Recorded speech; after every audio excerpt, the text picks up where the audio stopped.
Gloire à Jésus, bonsoir et bienvenue à l'étude biblique. Chaque mercredi, Overcomers Ministry Church, nous sommes très ravis de vous avoir. Connectez-vous, partagez le direct.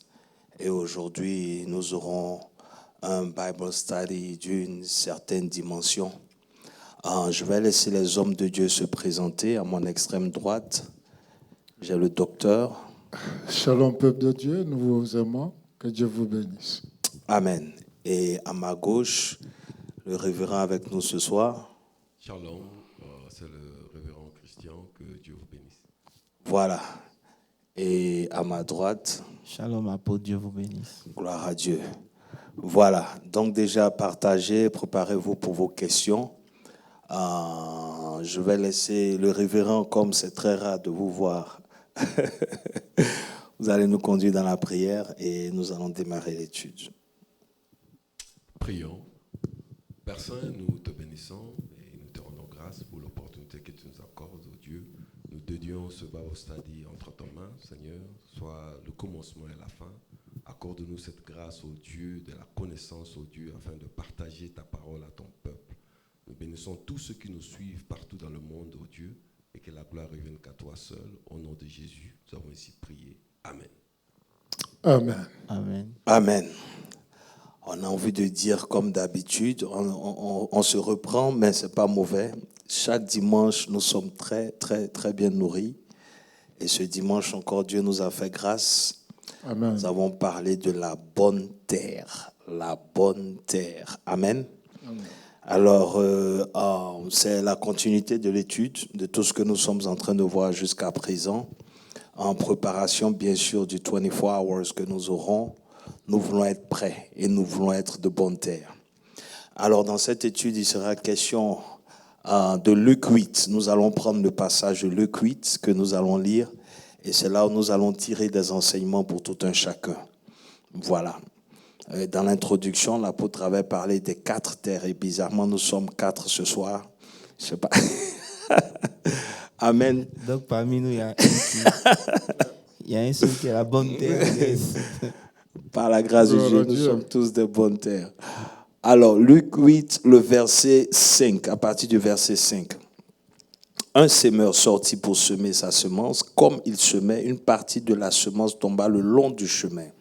Elle fut foulée aux pieds et les oiseaux du ciel la mangèrent. Verset 6. Une autre partie tomba sur le roc. Quand elle fut levée, elle sécha parce qu'elle n'avait point d'humidité. Une autre partie tomba au milieu des épines. Les épines crurent avec elle et l'étouffèrent. Une autre partie tomba dans la bonne terre. Quand elle fut levée, elle donna du fruit au centuple. Après avoir ainsi parlé, Jésus dit à haute voix que celui qui a des oreilles pour entendre, entende. Amen. Amen. Amen. Amen. Voilà. Donc, Pasteur Moses, Ouais. bien sûr, une petite, j'ai envie de dire un petit résumé, sans entrer dans la profondeur, pour un peu situer tous ceux qui nous écoutent, le message du dimanche. Oui, comme tu l'as si bien dit, nous avons été bénis, comme à notre habitude, ce dimanche. Et parlons de la terre une fois encore. Le bishop a essayé de nous montrer l'importance du thème, la terre. OK. Et aussi, nous avons vu les différents aspects de la terre. Et C'est ça. à l'introduction, il nous présente un tableau. Tout à fait. Un seul chemin, une seule et même plante Yeah. et 4 différentes terres. 4 différentes terres. OK. Voilà. Donc, Pasteur Christian. Oh oui, vraiment, nous bénissons Dieu sur ce thème. Vraiment, que Dieu bénisse l'apôtre dans les préparatifs de 24 heures. Je crois que c'était vraiment important parce que il y a eu beaucoup de séminaires, de conférences, ainsi de suite. Ça arrive un moment où les hommes de Dieu se mettent et pour se demander, se poser ces questions. Est-ce que tout ce que nous parlons, nous prêchons, nous enseignons reste? Donc, c'est-à-dire, dans ce point-là, moi, j'ai vu beaucoup la réceptivité. OK. Et et comment appliquer ce qu'on reçoit. Amen. En fait, c'est là où des questions que je me suis posé la question dans toutes ces révélations, comment est-ce que le peuple de Dieu reçoive et comment ils le conçoivent et comment le mettre en application. Ouais, ce sont des questions que je me pose et que j'ai retenues par rapport à ce message. Amen, amen. Ça nous introduit en même temps dans l'étude parce qu'il a été question de la semence qui est toujours bonne et que c'était la terre, comme pour dire la réception, la réceptibilité, pour garantir une bonne manifestation ou pas. Alors, apôtre, comment est-ce qu'on comprend ces choses? Que la terre soit bonne malgré que ça soit Dieu ou que ça soit envoyé par Dieu. La semence. La semence, voilà. Et que au niveau de la terre, il y a tant de problèmes. Ça veut dire que, pour simplifier, ça veut dire qu'avoir été dans l'église pour au moins aussi longtemps, avoir quand même commencé à prêcher très jeune aussi, j'ai quand même l'occasion de voir un certain nombre de choses dans l'église. Quand vous regardez l'église, il y a une parité. Il n'y a pas de parité. Les gens n'évoluent pas à la même enseigne. C'est ça. Les gens qui écoutent le même message n'obtiennent pas toujours les mêmes choses. C'est vrai que les destinées sont différentes. Et donc, on commence à se poser des questions. Et en tant que pasteur, tu reçois des gens, ils sont là le dimanche, ils disent amen à la parole, ils viennent pour un temps, après ils disparaissent. Et pendant longtemps, je me disais que peut-être que c'était moi, jusqu'à ce que le Seigneur m'emmène à comprendre un certain nombre de choses et qui m'ont réellement donné la paix. C'est pour ça que je disais que dimanche, peu importe le message, même Jésus, après avoir fait autant de choses, quand il fallait se débarrasser de lui, ils se sont débarrassés de lui. Donc, vrai problème, comme vous l'avez dit, c'est la réceptivité, le cœur qui reçoit. Et donc, le Seigneur utilise cette parabole pour nous montrer les 4 différents types de personnes qu'il y aura toujours dans l'Église. Voilà, parce que la parole de Dieu étant la même parole de Dieu, elle ne sort pas sans avoir accompli ce pourquoi elle est sortie. On voit qu'elle ne s'accomplit pas dans la vie de beaucoup de personnes simplement à cause de l'état de leur cœur, en fait. Donc, en prélude des 24 heures, il était important qu'on comprenne. Ça ne servirait à rien de venir faire encore 24 heures ici. Prier, sauter, danser, prophétiser, et puis on sort d'ici, on oublie simplement parce que nos cœurs ne sont pas réceptifs à la parole de Dieu. Amen. Donc, d'après déjà l'introduction, on voit que donc la responsabilité de la manifestation de cette sémence-là est totalement à l'homme, en fait. C'est clair. Ça veut dire que si Dieu ne change pas, chose qui ne change pas, si la parole de Dieu ne change pas, le problème, ce n'est ni le diable, ni Dieu, c'est l'homme lui-même. Vous comprenez un peu? Et c'est pour cela que dans l'introduction de la parabole, et en expliquant, Jésus dit que c'est ceux qui écoutent. Et si vous voyez, dimanche, on a mis l'accent dessus. Sur toute cette terre-là, la particularité, c'est que tout le monde écoute. C'est ça. Donc, écouter est quelque chose qu'on fait les dimanches. Voilà, de commun. Donc, sur toutes les terres, vous allez voir qu'ils écoutent tous la parole. Maintenant, l'application de la parole détermine la manifestation de cette parole, en fait. Tout à fait. Voilà. Pasteur Moses, oui. Qu'est-ce que tu peux ajouter à... Le tableau est si bien planté que je n'ai pas grand-chose à ajouter.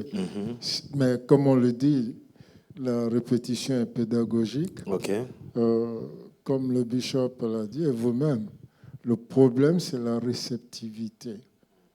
Quand je reçois, et c'est pour cela, tout au long de la Bible, on entend ces mots-là qui résonnent. Que celui qui a des oreilles entende ce que l'Esprit dit. Vous voyez, c'est très important, la manière dont nous écoutons. Voilà. C'est très, très important. On pourrait aller plus loin, mais pour le moment, allons-y pas à pas. OK.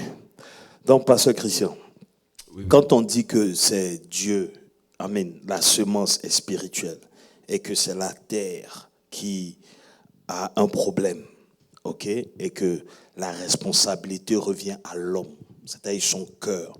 Donc, qu'est-ce que tu peux dire, par exemple, pour aider quelqu'un à avoir peut-être une meilleure disponibilité ou à pouvoir permettre à ce que cette semence-là, déjà comme introduction en fait. Merci, pasteur. Tu l'as si bien dit. Hein.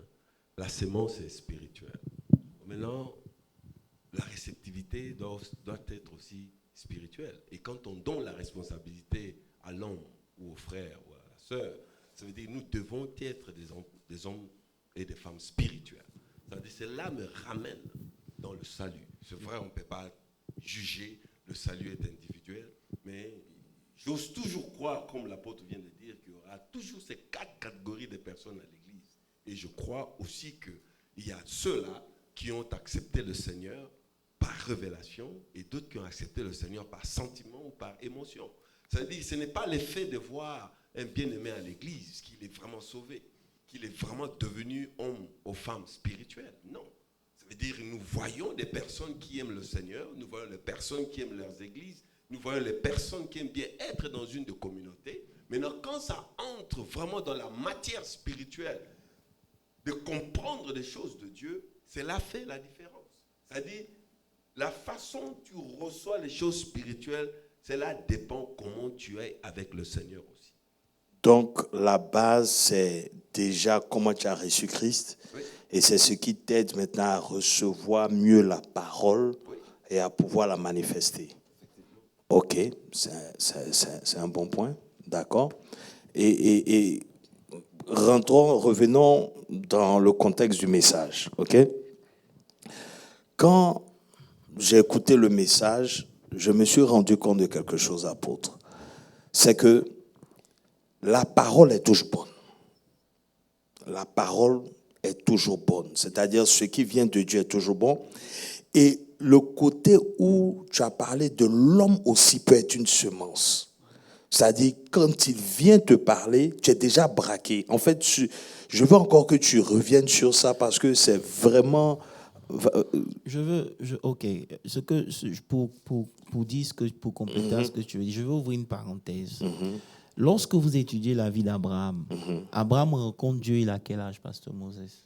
On peut dire qu'il a 70 ans ou 75 ans. Voilà. Et à 25 ans après, Dieu rencontre Abraham. Qu'est-ce qu'il dit à Abraham? Il dit, marche devant moi et sois intègre. Ça veut dire que pendant 25 ans, Abraham a marché avec Dieu, il n'était pas intègre. Pourquoi? La parole n'avait pas encore commencé à agir dans Abraham. Donc, vous comprenez que Dieu, il va être patient avec nous. Parce que Dieu ne peut pas changer ses voies pour nous. Tu comprends? Il dit, je mets devant toi le bien, il m'a choisi. Ça veut dire que ta vie sera à l'image des choix que tu fais et des décisions que tu prends vis-à-vis de ce que Dieu te dit. Dieu va toujours venir te dire, voilà ce que je veux pour toi. Voilà les projets que j'ai pour toi. Et il ne te force pas à cause de sa nature de saint. Dieu étant saint, il ne peut pas violer ta volonté, te l'imposer. C'est le diable qui nous impose un certain nombre de choses. Mais Dieu va utiliser des moyens pour te ramener sur le droit chemin pour qu'il puisse continuer avec toi. Donc, qu'est-ce que Dieu fait? Quand Dieu te parle et que tu n'écoutes pas, Dieu peut envoyer des gens sur ton chemin qui sont comme une représentation ou des gens que Dieu utilise pour te ramener à prendre conscience. Tout à fait. Un peu. C'est pour ça que vous allez voir que le beau-frère, le beau-père de Moïse vient vers Moïse. Moïse est confronté à un problème où il y a trop de gens, il passe trop de temps à les juger. Le païen, Jéthro, il vient et il dit à Moïse, si tu fais ça, tu vas mourir. Donc c'est une parole, c'est un homme que Dieu envoie pour semer une idée dans l'esprit de Moïse afin de prendre une décision qui sera salutaire, non seulement pour lui-même, mais aussi pour tout Israël. Amen. Donc vous comprenez qu'il y a des gens que Dieu envoie dans nos vies qui sont des semeurs. Ça veut dire que c'est des gens qui nous donnent des conseils. Mais parce que nos cœurs sont braqués, lorsque ces personnes-là viennent, on sait déjà ce qu'ils vont nous reprocher. Et comme on n'a pas envie de changer, ça nous énerve. Vous comprenez un peu? Donc, il y a des gens qui ne sont pas chrétiens, mais qui vont vous donner des conseils. Et ces conseils-là sont comme une semence que Dieu est en train d'essayer de te faire comprendre, en fait. où Dieu peut te permettre de rencontrer des moments de difficulté juste pour que tu te rappelles que, hey, si tu continues comme ça, tu vas détruire ta propre vie. Ou bien, il va permettre qu'autour de toi, des gens sont en train d'avancer et toi, tu n'avances pas. Et donc, quand tu regardes tout ça, en fait, c'est des semences. C'est comme on appelle des fertilisants. Voilà, que Dieu emmène pour pouvoir t'emmener à ce que tu te ressaisisses. Parce que je ne peux pas aller en dehors de qui je suis. Tout à fait. Tu comprends un peu? Je t'aime, c'est vrai, mais tous ceux qui me suivent, ils doivent suivre mon protocole. Vous comprenez un peu? Donc, Dieu va envoyer ces gens-là. Ça peut être à ton boulot, ça peut être un ami, ça peut... Mais il y a des gens, même quand ils t'appellent, mais ils t'énervent déjà. Simplement parce que quand tu vas leur expliquer ton problème, ils vont te dire que tu n'as pas raison. Je peux même pousser un peu par rapport à ce que vous avez posé comme question en disant que l'homme est la sémence.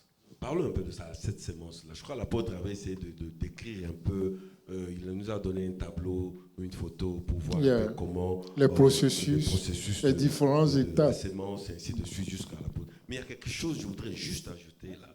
Donc c'est, quand on voit cette sémence-là, lorsqu'on le plante, lorsque la sémence entre sous terre, avant de commencer à sortir des petits trucs, c'est-à-dire la sémence doit pourrir.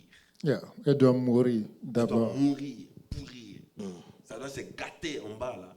Et c'est à partir de là que ça commence à sortir des petites branches et ainsi de suite. Vous voyez, c'est-à-dire l'homme, la sémence, ça veut dire dans la procédure du salut, pour être très réceptif, c'est-à-dire il faudrait, l'homme là doit mourir. L'homme doit disparaître. C'est-à-dire, si tu n'es pas encore mort dans le Seigneur, c'est-à-dire, tu n'es pas encore mort, tu t'es laissé aller, c'est difficile de commencer à produire le fruit. C'est-à-dire, le travail de l'homme sémence n'est pas complet en toi. Pas complet, voilà. Ça veut dire que comme la terre sur laquelle on parle, l'homme est tiré de la terre.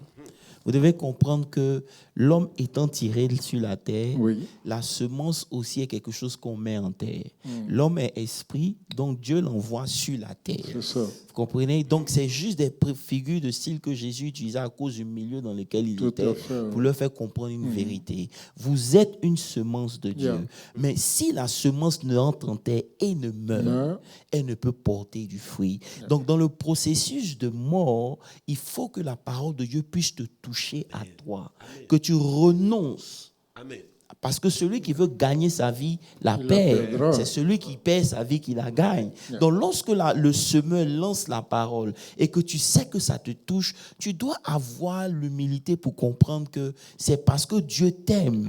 Il te permet d'entendre ces choses-là. Comme je disais, personne ne... Il dit que celui qui écoute la parole, qui médite et qui l'oublie, il est comme quelqu'un qui s'est regardé dans le miroir le matin et il a oublié à quoi il ressemble. Parce que c'est la parole de Dieu qui nous donne de nous mirer. C'est la parole de Dieu qui vient mettre à nu nos lacunes. C'est la parole de Dieu qui vient nous faire comprendre que hey, tu as tort. Tu peux penser que tu as raison, tu vas discuter, mais dès que la parole de Dieu vient, elle vient pour trancher. Maintenant, lorsqu'elle tranche, la parole de Dieu est une épée à double tranchant. Elle sépare moelle et jointure, âme et esprit. Ça veut dire que lorsque tes émotions montent dans ton âme, la parole de Dieu vient apporter ce que l'esprit dit. Donc ça fait une séparation. Est-ce que vous comprenez un peu? Et c'est pour cela que c'est important. Maintenant, quand le semeur vient, ça peut être n'importe qui, ça peut être un fou. On a vu des gens où c'est les fous qui l'ont parlé pour dire hey, toi là, tu es un serviteur de Dieu. Il y a des témoignages comme ça. Ils sont pleins. Vous comprenez un peu? Il y a des fous qui disent non, l'enfant là, il sera un serviteur de Dieu. Ou bien il y a des marabouts même qui disent l'enfant là que tu as là, il sera un serviteur de Dieu. Donc, on ne peut pas aujourd'hui mépriser ça parce que la Bible dit dans le livre de Job que Dieu parle tantôt d'une manière, tantôt d'une autre. Amen. Donc, on doit faire attention pour ne pas juger les semeurs. Ils ne sont pas parfaits, mais c'est eux qui ont la semence. Amen. Vous comprenez un peu? C'est le même semeur qui est parti. Nul n'est mention d'eux. Donc, c'est pour ça que vous devez être réceptif. Donc, qu'est-ce que l'ennemi fait? Il met les lacunes des semeurs, des serviteurs, de qui nous sommes et tout. Et il utilise ça justement pour voler la semence. Ça veut dire qu'on va toujours juger ce que le gars, la parole de Dieu qu'il donne par rapport à ce que je sais de lui. Vous comprenez? Alors que la parole de Dieu qui est venue, elle est venue à un moment bien précis. Peut-être qu'il s'est repenti, peut-être qu'il a passé du temps dans la présence de Dieu, Dieu lui a pardonné, et maintenant il reprend quelque chose. Maintenant, toi, tu es resté figé. Et donc, ça fait que l'ennemi utilise ça pour combattre la parole qui est venue. Amen. Et c'est en cela que vous voyez qu'il y a beaucoup de chrétiens qui sont dans l'église, mais qui ne portent pas de fruits. Et quand on poursuit dans le message, je sais qu'on va toucher à ça, c'est-à-dire que on voit la crainte qui est derrière la manifestation de la parole là. Et à cause de ça, toutes ces stratégies que l'ennemi met en place pour ne pas que justement cette parole... En fait, je veux arriver à dire que donc l'essentiel même de notre combat, ou bien j'ai envie de dire, de tout ce que l'ennemi met en place, c'est d'empêcher la parole d'être reçue et que ça croisse et que ça... En fait, tout est contre la parole. Parce que la vérité, c'est quoi? C'est-à-dire que l'homme ayant perdu l'image de Dieu, ce n'est pas l'homme qui domine. C'est l'homme à l'image de Dieu. Tout à fait. Donc, le seul moyen de reprendre l'image de Dieu qui va nous redonner la domination, c'est au moyen de la parole. Tout à fait. Donc, quand l'ennemi attaque la parole, il attaque parce qu'il sait que si jamais, la Bible est claire, Jésus dit, résistez au diable et il fuira loin de vous. Il ne dit pas de combattre. Il dit de résister. Ça veut dire quoi? Ça veut dire qu'une fois que tu sais comment l'ennemi opère et que tu décides de ne pas te soumettre à lui, c'est fini. Et lui-même nous a donné l'exemple. Il n'a plus de puissance. On va aller même, on peut même aller encore plus en profondeur. Comment vous pouvez m'expliquer qu'une légion de démons qui sont dans un fou n'arrive pas à pousser ce fou-là à aller se tuer? Malgré leur nombre, dans un seul corps, ils ne peuvent pas. C'est quoi, 6 000? 6 000, c'est une légende. Maintenant, quand ils rentrent dans les pourceaux, ils se jettent eux tous dans l'eau. Ça veut dire que l'homme même, malgré qu'il ne soit pas maître de lui-même, l'ennemi ne peut pas lui imposer quoi que ce soit.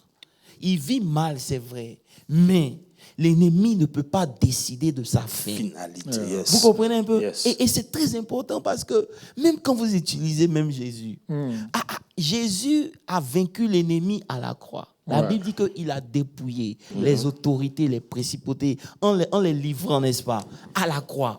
Mais à la croix, le Père n'est pas là. C'est-à-dire qu'à la croix, ce n'est plus Dieu. Il dit, mon Père, pourquoi m'as-tu abandonné? Donc, c'est un homme abandonné de Dieu qui a la puissance de vaincre le diable. Amen. Donc, imagine ce que les chrétiens sont vis-à-vis du diable. Donc, le seul moyen qu'il a, c'est de nous maintenir dans cette ancienne nature pour ne pas que la nature de Christ prenne forme en nous afin qu'on puisse le vaincre sans même combat. Donc, c'est un travail qui est très subtil. Vous comprenez un peu? Parce qu'une fois que la parole entre en toi et que la nature de Dieu commence à se dessiner en toi et que la vie de Dieu commence à prendre forme, il est limité. Il dit, résistez au diable, il fuira loin de vous. C'est-à-dire que vous n'avez même pas besoin de passer des heures, je te chasse. Non. Vous priez plus par rapport à votre relation avec Dieu. Mais lorsque vous êtes faible, c'est là que vous criez beaucoup. C'est là même qu'il faut compléter un tout petit peu quand la parole dit que vous connaîtrez la vérité vous enfranchira. En fait, c'est cette vérité-là que le diable sert. Il ne veut pas que l'enfant de Dieu puisse connaître ces vérités à travers la parole pour qu'il puisse devenir, ou enfin qu'il clame ce qu'il est effectivement.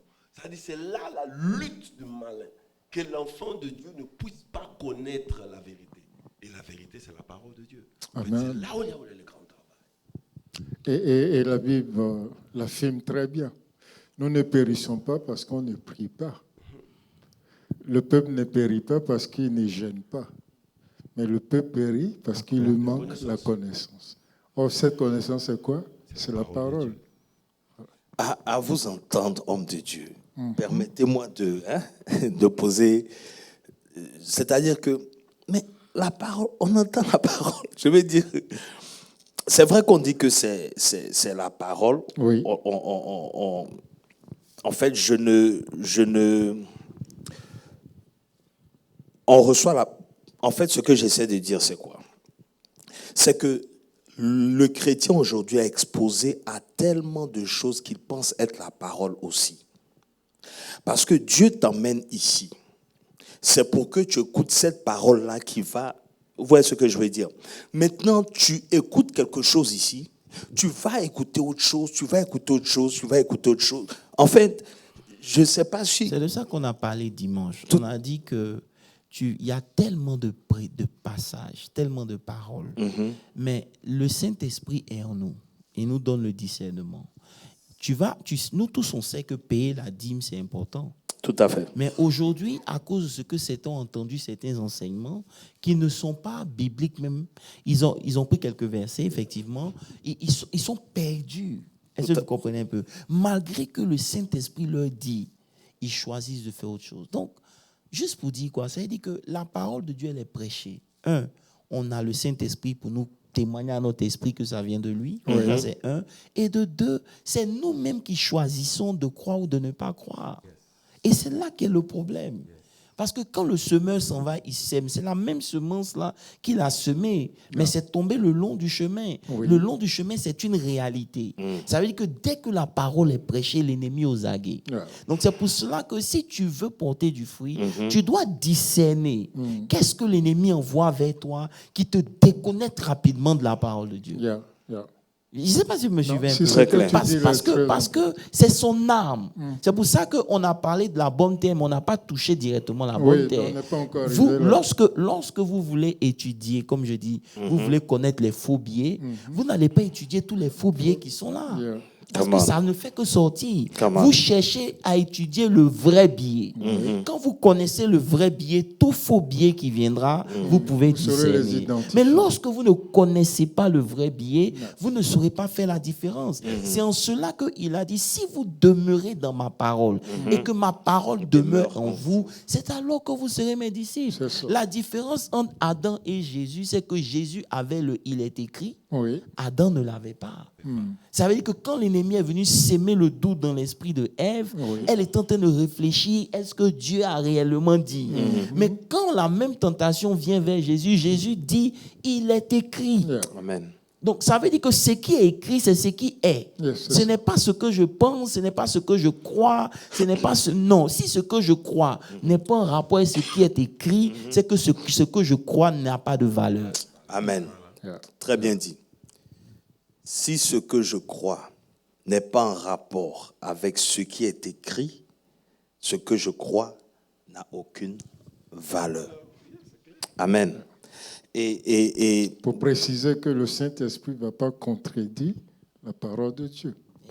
Ça veut dire que quand Jésus même, avec les disciples d'Emmaüs, il leur parlait de la parole, quand ils se sont séparés, qu'est-ce qu'ils ont dit? Ils ont dit, nos cœurs ne bouillaient-ils pas en nous quand il parlait? Lorsque la parole de Dieu est authentique, elle est vraie, et que ton cœur est disposé, ça va créer quelque chose en toi. Mais tu vas entendre des messages, tu sais que ce n'est pas Dieu. Ton esprit aussi te dit. Vous comprenez un peu? Mais comme l'ennemi veut maintenir les gens dans une forme de captivité, il est obligé de nous emmener dans la religion. Et c'est de ça qu'on parlait tout le monde une fois, le dimanche à la maison. La religion, on parle de Dieu, mais on parle de Dieu dans des choses qui ne sont pas vraies. Vous comprenez un peu? On parle de Dieu dans des choses qui ne sont pas vraies. Et qui t'éloignent de Dieu. Ça veut dire que dans les études, dans les recherches, je suis tombé sur un enseignement où le gars nous expliquait que en fait, Jéricho, et ça a ouvert mon esprit, je vais faire des recherches dessus. Jéricho était la première ville que l'ennemi devait vaincre et que Israël devait vaincre. Pourquoi? Parce qu'il a défini que le nom de Jéricho, c'était le nom d'une divinité. Et cette divinité, c'était la mère et le fils. Isis, whatever, en Égypte, Assaté, et puis, whatever, la grande Madonna. Voilà. Donc, c'était cet esprit-là. Et cet esprit, c'est un esprit de religion. Vous comprenez? Ça veut dire que tant que vous n'avez pas vaincu la religion, vous ne pouvez pas prendre possession de ce que Dieu a pour vous. La religion est un moyen de l'ennemi de vous enfermer. C'est pour ça que Jéricho était fermé Barricadé. et fermé d'enfermer. Et c'est pour ça qu'il a dit qu'il y a même des religions qui sont des comment on appelle ça, par leur doctrine, sont des Jéricho, parce que malgré qu'on dit à ces gens, voilà la vérité, ils vont refuser toujours. Donc, c'est l'influence de cet esprit-là. Ça m'a choqué quand j'ai lu ça, je me suis dit, mais Seigneur, c'est pas possible. Et ça m'a poussé encore à faire plus de recherches, mais bon, bref. La vérité, c'est que vous comprenez, avant d'arriver, Dieu veut qu'on deale avec la religion. Parce que la religion va t'empêcher d'accepter la parole de Dieu. Et le plus grand ennemi de la parole, c'est la religion. C'est eux qui ont combattu le C'est Seigneur. eux qui ont combattu la parole. Jésus dit, il vous a été dit, mais moi, je dis. Comment? Vous comprenez un peu? Ça veut dire que malgré ce que Jésus nous dit, la religion a toujours son influence. C'est-à-dire, il y a des gens, ils ne lisent même plus la Bible. Parce que l'on dit, me raconter un témoignage d'une dame qui disait, est-ce que tu sais que Marie a eu des enfants? Elle a dit, jamais dit, mais est-ce que te montre dans la Bible? Elle a dit quoi? Elle dit, je ne veux même pas voir. Et donc vous comprenez que déjà, voilà une personne dont dont le Dieu, c'est ce que la Bible dit, le Dieu de ce siècle a aveuglé leur intelligence. Je ne veux même pas voir. Voilà. Ça dit, je ne veux pas vérifier dans la Bible si ce qui est dit est vrai. C'est la question que je Donc, posais. ça veut dire que ce que tu entendais tout ce temps venait d'où pour t'emmener à ce niveau? C'est ça. Tu étais enfermé dans Jéricho. Et c'est pour ça que vous allez voir que la stratégie de briser Jéricho était divine. Ça n'a rien à voir avec les hommes. J'ai compris que vous ne pouvez pas lutter la religion simplement en parlant. Il y a un certain nombre de choses que vous devez faire, sinon vous perdez votre temps. Vous ne devez même pas parler. La pauvre, ils n'ont pas parlé. Bon, c'est juste une parenthèse. Je crois que même parmi les points qui peuvent nous aider à briser, aider le peuple de Dieu à briser l'esprit de la religion, je crois que c'est la croissance spirituelle. C'est-à-dire, si tu restes bébé, c'est là où la religion règne. Tu n'arrives pas à comprendre des choses profondes de l'esprit, des choses où la pensée de Dieu. Mais mon pasteur. Il y a des points où on ne lit pas la Bible, on ne prie pas assez. C'est-à-dire, tu ne t'occupes pas des choses spirituelles. C'est-à-dire, tu restes. Non, mais mon pasteur, tu vois, bon, on n'a pas encore touché les stratégies, mais ce qui est curieux dans l'histoire de Jéricho, c'est qu'ils n'ont pas eu affaire aux hommes d'abord. C'était pas, en fait, les autres, c'était des combats avec des peuples. Mais Jéricho, c'est d'abord une forteresse qui est là. Donc, je me dis que dans le religieux en question, il est dans quelque chose, il ne peut pas. Quand quelqu'un te dit... Ça veut dire que pour devenir mature, il faut accepter la parole. C'est ça, en fait. Parce que c'est la parole qui sanctifie. Le sang, on a toujours dit, nous purifie, mais c'est la parole. Il dit, vous êtes saints parce que vous avez écouté la parole, vous purifie. Donc, c'est ton exposition à la parole qui purifie, qui fait le travail. Tu comprends un peu? Donc, parce que Christian, si tu n'as pas accepté la parole, si déjà tu n'as pas accepté que Jésus est le Fils, si tu acceptes que, bon, une soi-disant maman est l'intermédiaire entre Jésus et Dieu, tu vois que déjà ta spiritualité est compliquée. Vous comprenez un peu? Donc, on ne peut pas parler de maturité. Vous comprenez un peu? C'est ce que je dis. La religion est l'image, excusez-moi, c'est l'image. C'est vrai qu'en Inde, il y a beaucoup de... Il y a le fleuve, là, le Gange, qui est comme un fleuve dit pur, n'est-ce pas? Ça veut dire que la religion, c'est quoi? C'est un homme qui disait que la religion, c'est comme quand quelqu'un fait pipi dans une bouteille. Il ferme la bouteille et il va plonger ça dans le fleuve saint. Il va revenir, malgré que la bouteille est dans le fleuve là. Ce n'est pas la bouteille qui a besoin d'être touchée, c'est l'intérieur. Tout à fait. Vous comprenez un peu? Donc, aussi longtemps que vous n'avez pas ouvert l'intérieur, la bouteille reste dans les choses là, mais l'intérieur n'a pas changé. Donc, Dieu n'a pas attrait à l'extérieur. C'est pour ça que, bref, la prochaine terre, vous allez voir que ça image avec ceux qui qui ont une spiritualité émotionnelle. Non, visible. Ok, mais extérieur. mais pas de racines. Je vais m'arrêter là. Juste pour vous dire quoi, ça veut dire qu'on fait un certain nombre de choses de façon extérieure, mais il n'y a pas de profondeur. Tu comprends un peu? Et c'est un peu ça. Donc la vérité aujourd'hui, c'est que si la parole de Dieu n'arrive pas à rentrer, il sera difficile pour la parole de Dieu de faire son travail. Et lorsque la parole de Dieu n'a pas fait son travail, Dieu ne peut pas nous faire passer de classe. On est obligé d'attendre jusqu'à Israël. Vous comprenez un peu? Et c'est ce qui est en train de se passer. Et vous allez voir que malgré les prières, la parole n'a pas encore fait son travail. Ça veut dire que lorsqu'il s'agit de Dieu, on a toujours des doutes. On est toujours en train de décider pour nous-mêmes. On est toujours en train de remettre en cause. Notre mind devient ce que l'ennemi maintenant utilise pour voler. Comme la parabole dit, l'ennemi est venu voler ce qu'ils ont entendu. Ils ont entendu, ils savent que c'est vrai. Mais leur mind lui dit, bon, je suis né dans ça. Mon grand-père, mon père était dans ça. Donc ça veut dire que c'est vrai? Non. Ce n'est pas parce que toute une génération est rentrée dans quelque chose que c'est vrai. Dieu, il y a les combats des générations. Tout à fait. Il y a des réalités où Dieu fait sortir un certain nombre d'éléments d'une certaine génération pour que la vérité puisse exploser. Ouais. Mais toi, tu dis non, que si tout le monde croit, c'est que c'est vrai. Non. Donc, apôtre. Et ça a été le combat de Paul, avant, lorsqu'il était pharisien, parce qu'il le répète souvent. Il dit Benjamin est fils des pharisiens, de père et de mère. Yes. Et il dit bien, quant à la religion, aux pharisiens, il est irréprochable. Tout à fait. Donc quelqu'un comme ça, il était vraiment difficile. Ça veut dire que vous ne pouvez pas vous mettre au niveau de Paul quand il s'agit de la religion. Mais quand il rencontre le Seigneur, la première des choses que Dieu doit briser, c'est la religion, Paul. Il dit, qui je persécute? Il dit, c'est moi, Jésus. Ça veut dire que dans la religion, Jésus est ailleurs, alors que dans la spiritualité, Jésus, c'est le corps.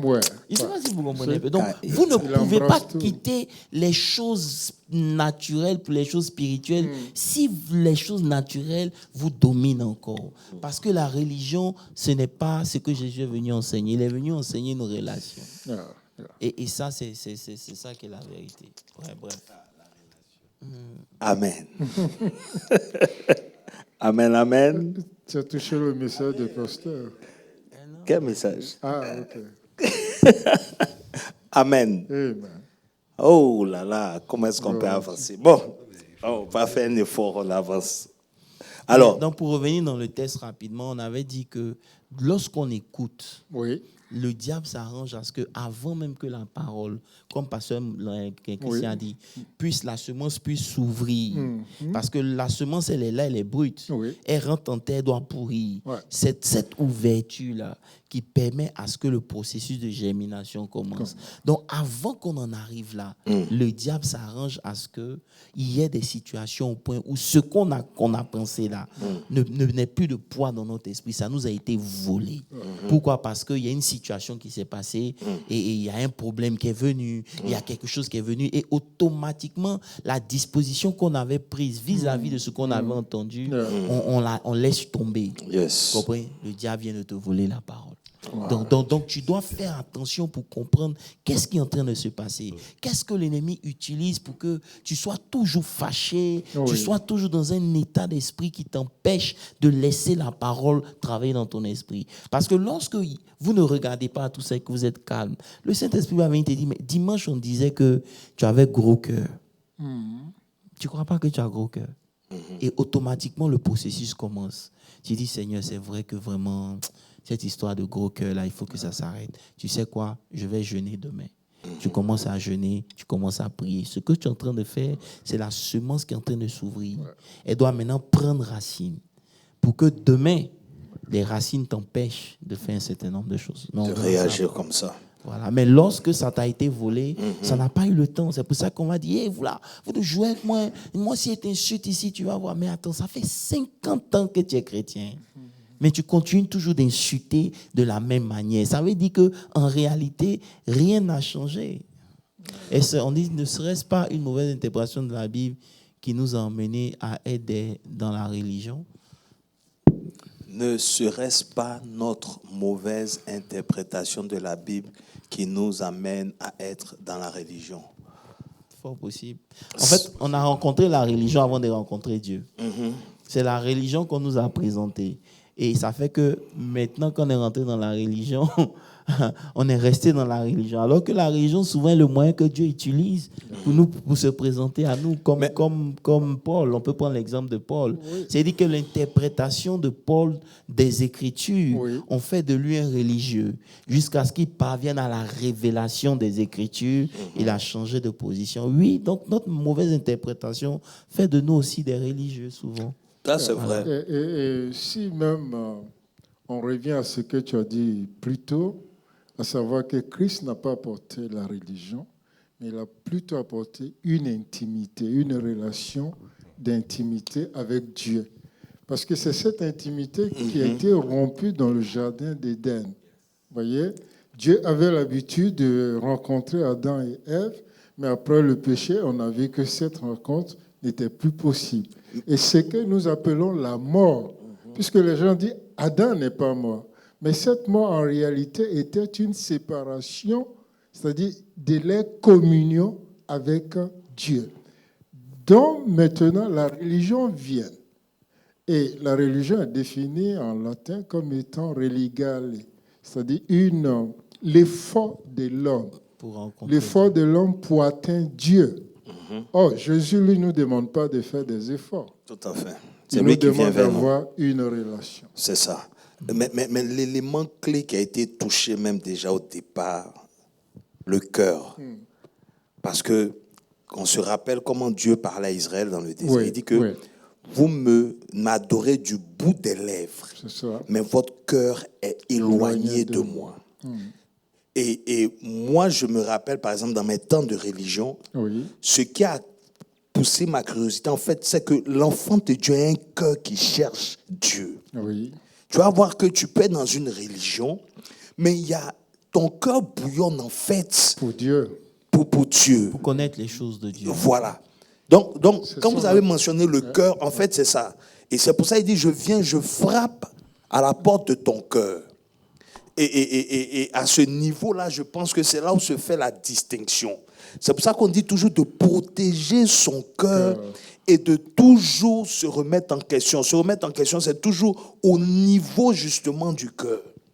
C'est le cœur. Ça veut dire que quand le cœur, parce que Christian dit souvent que lorsque tu as rencontré Jésus réellement, c'est-à-dire que quand ton cœur a accepté le Seigneur, il y a une transformation qui commence en fait. Mais vous allez voir que souvent la transformation commence, mais elle n'est pas poussée. Et on revient en arrière. Et ça, c'était le problème d'Abraham. Quand Dieu parle, sois intègre, c'était ça, parce qu'il retournait. Vous comprenez un peu. Maintenant, je veux juste ouvrir une parenthèse pour qu'on comprenne l'importance de la parole. Ça veut dire qu'à cause de ce que la parole était le seul moyen pour Dieu d'inculquer au peuple de Dieu, aux gens qui ont chuté, la notion de Dieu, comment faire? Dieu permet qu'ils aillent en Égypte. Parce que c'est en Égypte qu'il y avait les Écritures. C'est pour ça que c'est après l'Égypte que Dieu donne la loi. Parce qu'ils ont appris à lire, ils ont appris à écrire. Dieu est un Dieu stratégique. Très stratégique. Je ne sais pas si vous comprenez. Très clair. Ça veut dire que le seul moyen qu'il a pour permettre aux générations de perpétuer l'enseignement, ce n'est pas par voie orale. Parce que par voie orale, on peut omettre un certain nombre de choses. Mais lorsque c'est écrit, maintenant, comment on va leur enseigner les Écritures? Si on leur dit, allez en Égypte pour apprendre, ils vont dire non, que nous, on a Dieu, on les fait quoi en Égypte? Vous comprenez un peu? Donc, qu'est-ce que Dieu fait? Il dit à Abraham dans Genèse 15, ton peuple, là, ta descendance, ira en servitude. Vous comprenez un peu? Donc, la servitude où ils sont partis, là, ce n'était pas pour punir, parce que qu'est-ce qu'Abraham a fait? Abraham a payé les offrandes à Melchisédek. Abraham a sacrifié tout. Il a fait tout ce qu'il devait faire pour Dieu. Donc, sa relation avec Dieu était bonne. Vous comprenez un peu? Mais malgré ça, Dieu dit, ta descendance, là, ils vont partir. Parce que ce que je veux accomplir au travers de là, ça ne peut pas se faire s'ils n'ont pas accès aux Écritures. Je ne sais pas si tu comprends. C'est clair. Donc, la parole de Dieu, elle est très importante pour nous. Important. Ça veut dire que déjà depuis là-bas, vous voyez que Dieu a mis l'accent pour qu'ils apprennent à écrire, pour qu'ils savent. Quand Moïse a commencé à lire les tablettes, ils ont entendu, ils ont compris. Bien sûr, Et les tablettes pouvaient être transportées. Quelqu'un d'autre pouvait lire aujourd'hui. La Torah est là, tout le monde peut lire. Pourquoi? Parce que c'était le moyen de Dieu de transmettre la connaissance. Maintenant, lorsque on met cette connaissance à côté, on met les écrits à côté, on prend des chapelets ou bien des neuvaines des écrits et qu'on lit sous prétexte que c'est Dieu qui parle, on n'a rien compris. Parce qu'en réalité, c'est la parole de Dieu là qu'on doit transporter. Ce n'est pas ce que les hommes ont écrit. Les hommes sont inspirés. C'est vrai que la Bible a été faite par les hommes, mais c'est inspiré par Dieu. C'est ça. C'est pour ça que ce n'est pas tous les écrits des hommes qui sont dans la Bible. C'est ça. Mais ce qui est écrit dans la Bible, et puis bon comme mauvais, c'est-à-dire Dieu n'a rien caché. Tout à fait. Pour qu'on puisse lire afin d'apprendre de nos erreurs. Donc aujourd'hui, la connaissance de la parole de Dieu est très, très, très, très importante. Amen. Je pourrais ajouter même à ce point-là, par rapport à ce qui a été posé, et je crois que cette confusion d'interprétation, vous savez, quand on s'est basé sur une compréhension d'une philosophie, c'est-à-dire le système, c'est-à-dire ça, c'est la religion. C'est-à-dire, le point que tu as dit, c'est très capital. En tant qu'enfant de Dieu, ce qui bouillonne en nous, c'est chercher Dieu et non chercher une philosophie d'un système. Les religieux, ils prennent leur temps à comprendre une philosophie d'un groupe, d'une communauté, d'un système. C'est-à-dire, ils sont bouillonnés à comprendre comment est-ce que le système fonctionne. Et qu'est-ce que le système nous a dit, comment on doit être intègre par rapport au système. Mais tandis qu'en tant qu'enfant de Dieu, ce qui bouillonne au-dedans de nous, c'est le souci de connaître le Créateur. C'est-à-dire chercher Dieu à travers sa parole. C'est-à-dire la curiosité même de lire. Et à travers ou l'aide de Saint-Esprit, ça nous donne un bon discernement plutôt. C'est-à-dire le discernement qui vient à travers le Saint-Esprit derrière la parole, c'est très capital avec les religieux. C'est pour cela que Moïse dit, et Dieu dit à Josué, que ce livre de la loi. Ça veut dire que Moïse est parti, je lui ai parlé, mais il a écrit. Tout à fait. Maintenant, Moïse n'est plus là, je ne vais plus revenir. Mais que ce livre de la loi ne s'éloigne point de toi. Médite-le jour et nuit, c'est alors que tu réussiras dans tout ce que tu feras. Amen. Donc Dieu nous laisse un mode, mais c'est à nous de découvrir. Il faut que les gens comprennent que Dieu n'a pas caché les choses parce que lui, il ne sait pas où ça est. Il sait. C'est à nous de découvrir. Amen. Et c'est cette soif-là que Dieu récompense en fait. Amen. Parce que je vais dire quelque chose et je veux que vous compreniez bien. Ça veut dire que quand Dieu donne, il donne toujours en demandant quelque chose. Quand Dieu te donne quelque chose, il va toujours te demander quelque chose. Amen. C'est pour ça que quand la Bible dit qu'il a donné la terre aux fils des hommes, c'est juste pour voir, est-ce que les hommes vont préférer la terre à moi?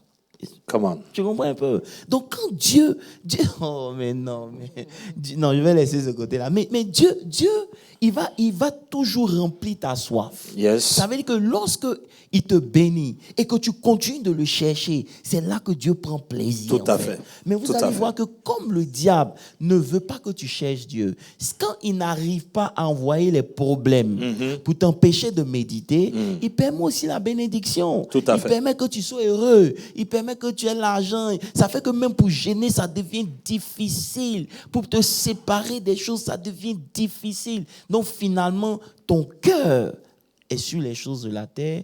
Pendant que Dieu est là, il te regarde. La bénédiction devient un problème. Voilà. Mais à chaque fois que Dieu te donne, il te demande.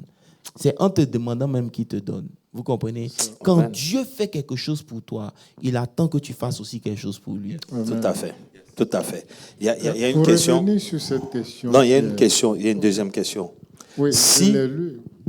Si la religion a contribué à perdre les enfants de Dieu, pourquoi sommes-nous toujours sous la couverture d'une entité religieuse?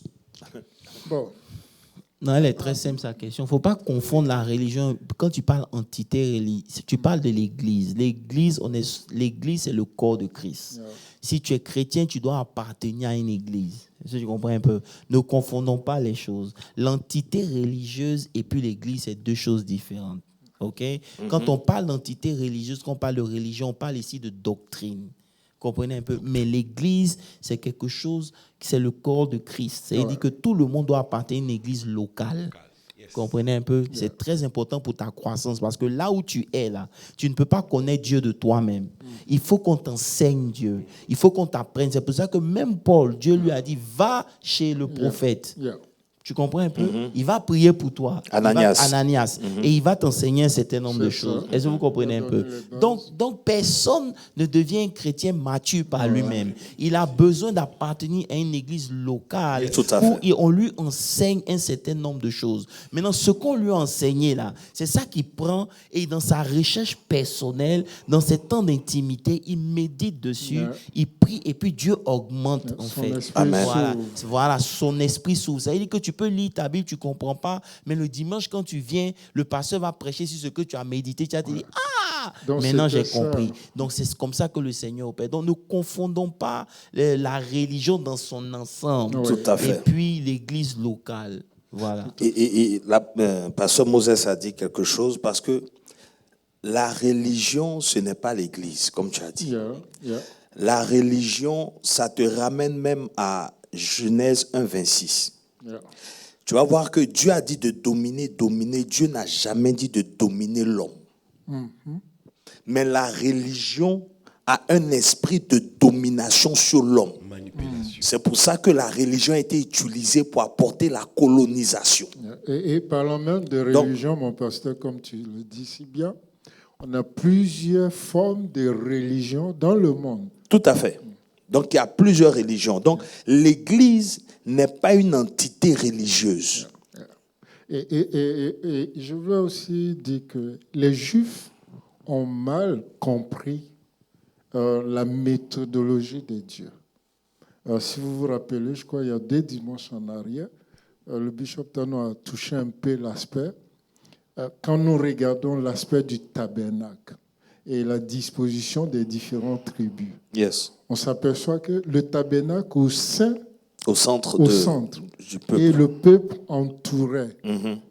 Donc, toutes ces images-là représentent à peu près l'homme et ce que Dieu veut être en l'homme. Et c'est même très clair parce que, en fait, c'était le plan de Dieu. Vous savez, si vous lisez Genèse, vous allez voir qu'après, quand Noé bénit ses enfants, il parle de son fils Seth.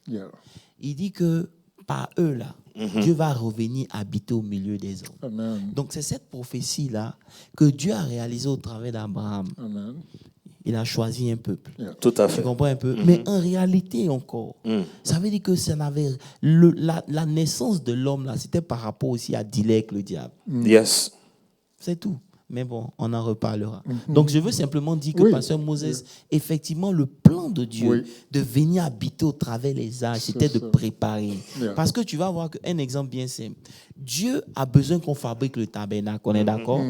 Si Israël ne va pas là où il y a l'architecture, là où on apprend le travail de l'or, comment ils vont représenter quelque chose que Moïse a vu? Mais vous allez voir qu'à cause de leur séjour en Égypte, ayant appris un certain nombre de choses, Dieu maintenant peut révéler. Je ne sais pas si vous comprenez. Très clair. Donc, il révèle maintenant son plan et puis maintenant, toutes ces années d'esclavage-là, ça a apporté quelque chose dans leur vie. Donc, je veux dire à quelqu'un que souvent, nos temps d'esclavage, nos temps de difficulté, ce n'est pas forcément mauvais. Dieu permet que quelque chose nous soit communiqué avant de pouvoir rentrer. Mais moi, je crois pertinemment qu'en ce qui nous concerne au niveau de la GV, notre temps d'esclavage est fini. Au nom de Jésus.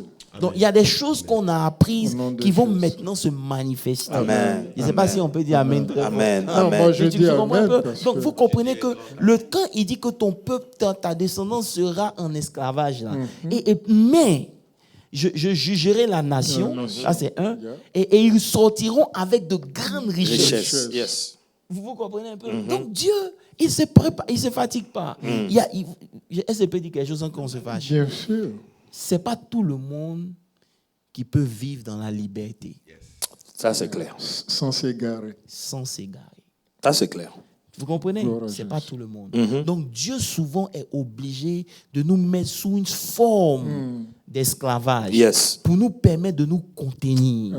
Et pendant ce temps, il y a un travail que la parole est censée faire en nous. Parce que la liberté, souvent mal gérée, elle devient un esclavage qui n'en finit pas. Donc souvent, il y en a qui sont obligés de vivre sous contrôle. Vous comprenez un peu? C'est même la protection contre l'idolâtrie. Justement, c'est justement Dieu permet ça, qu'il soit sous le contrôle pour ne pas se disperser, afin d'apprendre les lettres, afin d'apprendre à écrire, apprendre les techniques, apprendre toute l'agriculture, tout ça, parce que l'Égypte était le berceau où il y avait toutes ces choses-là. Vous comprenez un peu? Donc Dieu les envoie là-bas pour apprendre. Donc maintenant Dieu dit que quand le temps sera venu, donc ça veut dire que tout le temps que Dieu avait prévu, c'était par rapport à quelque chose. Donc souvent, quand Dieu ne permet pas qu'on n'avance pas, il permet qu'on n'avance pas, ce n'est pas forcément le diable. C'est Dieu qui est en train de nous préparer. Souvent, pour parvenir à un niveau de compréhension, il faut que la parole ait fait son travail dans ton cœur. Amen. Sinon, tu vas maudire tous les jours que tu es en train de vivre alors que Dieu est en train de te préparer. Ce que tu dis est tellement clair par rapport à l'Égypte. Parce que celui même qui a emmené, c'est Joseph. Qui a ouvert la porte de l'expansion à ce que l'Égypte arrive à un certain niveau. Ils ont Goshen. Et quand tu étudies, tu te rends compte que c'est Israël qui a bâti l'Égypte. C'est Israël qui a bâti l'Égypte. C'est leur présence qui a permis à l'Égypte d'arriver à un certain niveau. Jusqu'à ce que un faux pharaon, par la grâce de Dieu, vienne leur permettre d'aller. Ça veut dire que le pharaon qui vient, qui ne connaît pas Joseph, justement, il les envoie dans un truc parce que les temps sont pressés. Il faut qu'Israël apprenne. Ça veut dire que le confort de Goshen a fait qu'Israël a perdu de vue ce pourquoi ils étaient en Égypte. Là. Vous allez voir qu'aujourd'hui, dans le monde entier, dans tous les secteurs d'activité, ceux qui dominent, c'est les Juifs. Pourquoi? Parce que c'était un peuple nomade. Je ne sais pas si vous me suivez un peu. Quand Dieu appelle Abraham, Abraham ne sème pas. Nulle part dans la Bible, il dit qu'Abraham a semé. Mais quand Isaac vient, la Bible dit que Isaac sema. Et Jacob, vous voyez qu'à chaque génération, Dieu ajoute quelque chose de nouveau. Tout à fait. Pour pouvoir former ce peuple-là qui va pouvoir construire son tabernacle. Et pendant qu'on est en train d'apprendre à construire son tabernacle, on voit aussi quel est le travail que Dieu fait dans la vie d'un homme qui est le vrai tabernacle où Dieu réside. Mais tout ce niveau de compréhension, ça a demandé des générations. Parce que Dieu étant caché, Dieu étant quelqu'un de grand qui est caché, ça demande du temps pour le découvrir. C'est pour ça que quand vous lisez la Bible, vous allez voir que quand Dieu parle à Moïse, il dit que tes pères m'ont connu sous le nom de l'Intent, le Tout-Puissant. Mais toi, tu vas me connaître sous le nom de l'Éternel. Ça veut dire qu'il a fallu 3 générations pour que le nom tout-puissant là puisse être compris des hommes. En tout cas, moi, tu bénis Dieu. Je veux juste te lancer un appel ou parler à nos bien-aimés qui nous suivent partout dans le monde. Vraiment, cherchez à vous register, il faut le dire, pour ce 24 heures de prière. Ce serait vraiment important. Ça vous donnerait l'opportunité de voir ou de recevoir quelque chose qui va amener un discernement dans votre vie chrétienne pour bien entendre la parole de Dieu. Parce que si on ne sait pas comment discerner, c'est pourquoi on est éparpillé, c'est pourquoi on est partout dans les églises, comme on nous a posé la question, est-ce que certaines entités nous perturbent, apportent confusion dans notre marche chrétienne? Ce qui est vrai, c'est pourquoi il faudrait être là où il faut, à la place qu'il faut, où il y a la parole de Dieu. Quelque chose qui pourrait vraiment déclencher cette soif à chercher le vrai Jésus-Christ de Nazareth. C'est important, au lieu de connaître le système ou des philosophies humaines, au lieu de chercher Dieu lui-même. C'est-à-dire, venez nombreux, enregistrez-vous pour le 24 heures de prière que nous aurons ici le 29 mars. Ça vous permettra vraiment d'avancer dans votre marche chrétienne. Que Dieu vous bénisse. Amen. Amen. Pasteur Moses. Nous voulons dire à nos frères et sœurs qui nous suivent, ce temps de préparation est très important. C'est un temps où vous devez déjà commencer à vous préparer. On ne prépare pas la guerre le jour de la guerre. Vous voyez, mais il faut se préparer avant la guerre. Donc, armez-vous de toutes les armes que Dieu a mis à votre disposition. Ayez un temps de lecture, un temps de méditation, un temps de prière. Ce genre de messages, c'est des messages que vous devez réécouter jusqu'à ce que ça marque votre esprit. Il dit que ça ne s'éloigne point de ta bouche. Médite la nuit et jour. Alors tu seras comme un arbre planté près d'un courant d'eau et qui porte son fruit à sa saison. Amen. Que Dieu vous bénisse.